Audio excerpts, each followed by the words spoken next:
trips have a way of surprising you. And by surprising you, I mean deceiving you. There is the version you plan, romanticizing Route 66, hair blowing effortlessly behind you in a convertible, Kerouacian interactions with roadside fruit vendors. But then there's the reality.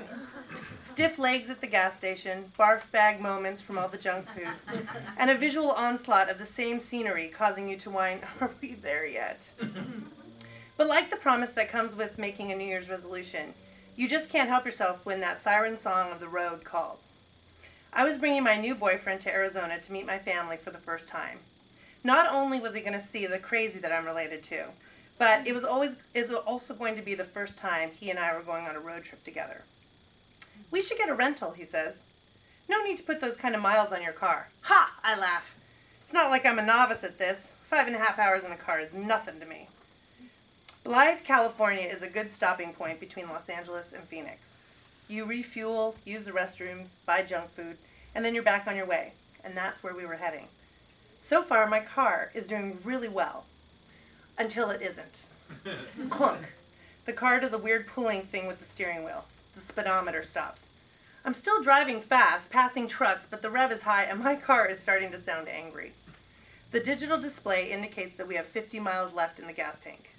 I pull onto the side of the road just as the car lurches forward and sputters.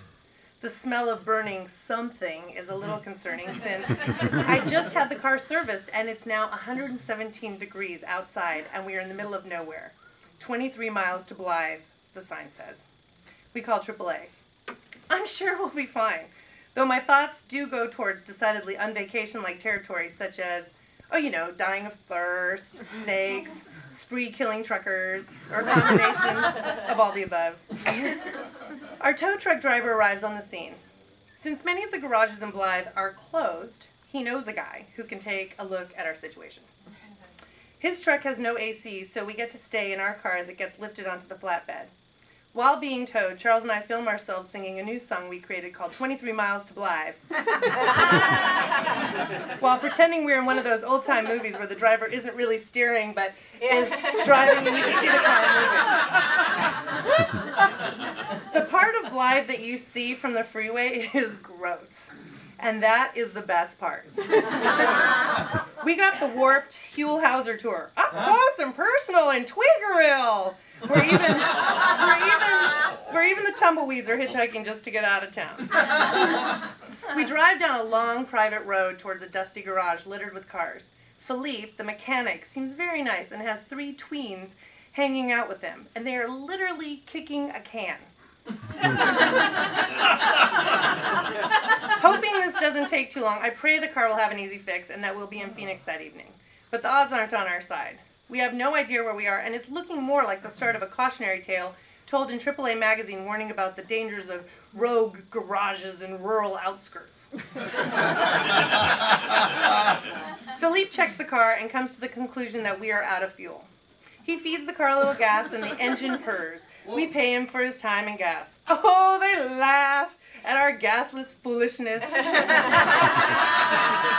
But what did we care? We were on our way and finally beginning this vacation right.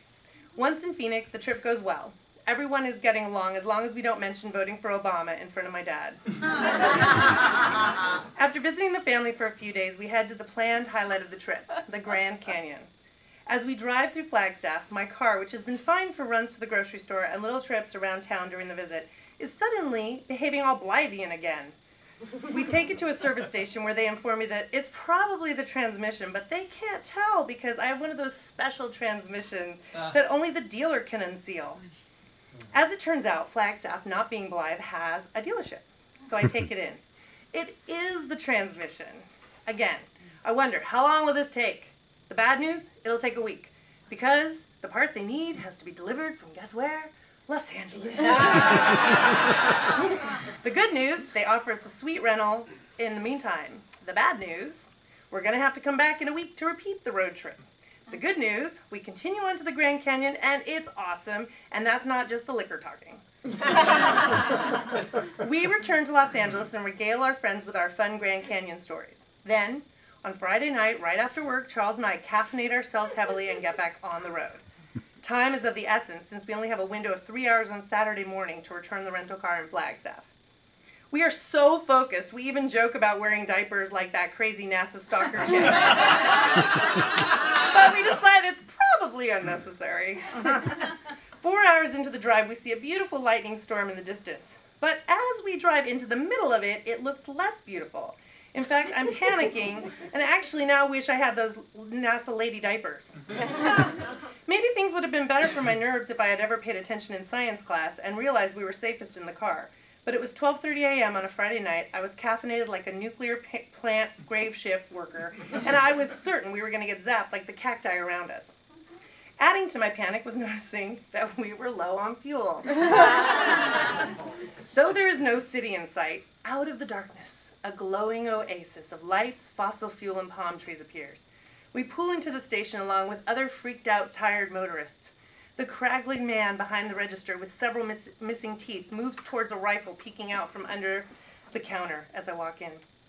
His one-eyed chihuahua regards me with its good eye, shaking underneath a Snoopy blanket like it knows some secret.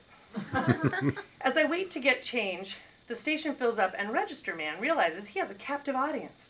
He begins to tell us about people, plural, that he's known who have been struck by lightning.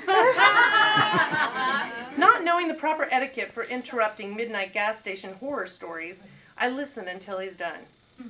As I leave, he yells, "Don't fall asleep at the wheel and remember the story of the guy with the half-melted face I told you about. Don't be that guy." I wasn't going to be sleeping anytime soon with that image. In fact, even in my fatigue, I couldn't fathom closing my eyes for a moment. A combination of caffeine, panic, PTSD from the previous road trip, and worry that Charles will fall asleep at the wheel is bringing out a Linda Blair side to me. There is no dealership that can fix my own personal breakdown. We finally roll into our Flagstaff campsite at 4:30 a.m. Pulling out pillows and blankets in the car, we attempt to sleep. Just a week ago, we awoke at 4 a.m. to see the sunrise at the Grand Canyon, and we were in a hotel. This, however, was no vacation. What a difference a week makes. We wake up on time and trade the rental for my car, and again, we hit the open road towards LA. Our only objective now is to get home. It feels like there has never been a time when we weren't on a road trip. We stop for food in charming Barstow and are approached by an adorable meth head for some change. It all rolls off me because I am too tired to care and all too happy to cede driving control to Charles once back on the road. Fatigue can make you giddy, and we begin to laugh hysterically over faux excitement at yet another Route 66 sign. 2 hours outside of LA, we see the start of another lightning storm. I yell out the window, "We didn't TiVo this show, God, but thanks anyway." Charles shakes his head and laughs at me. I feel lucky because throughout all of this, he has become my rock. He doesn't judge my lack of science knowledge, my tiny bladder, or my backseat driver mating call. Who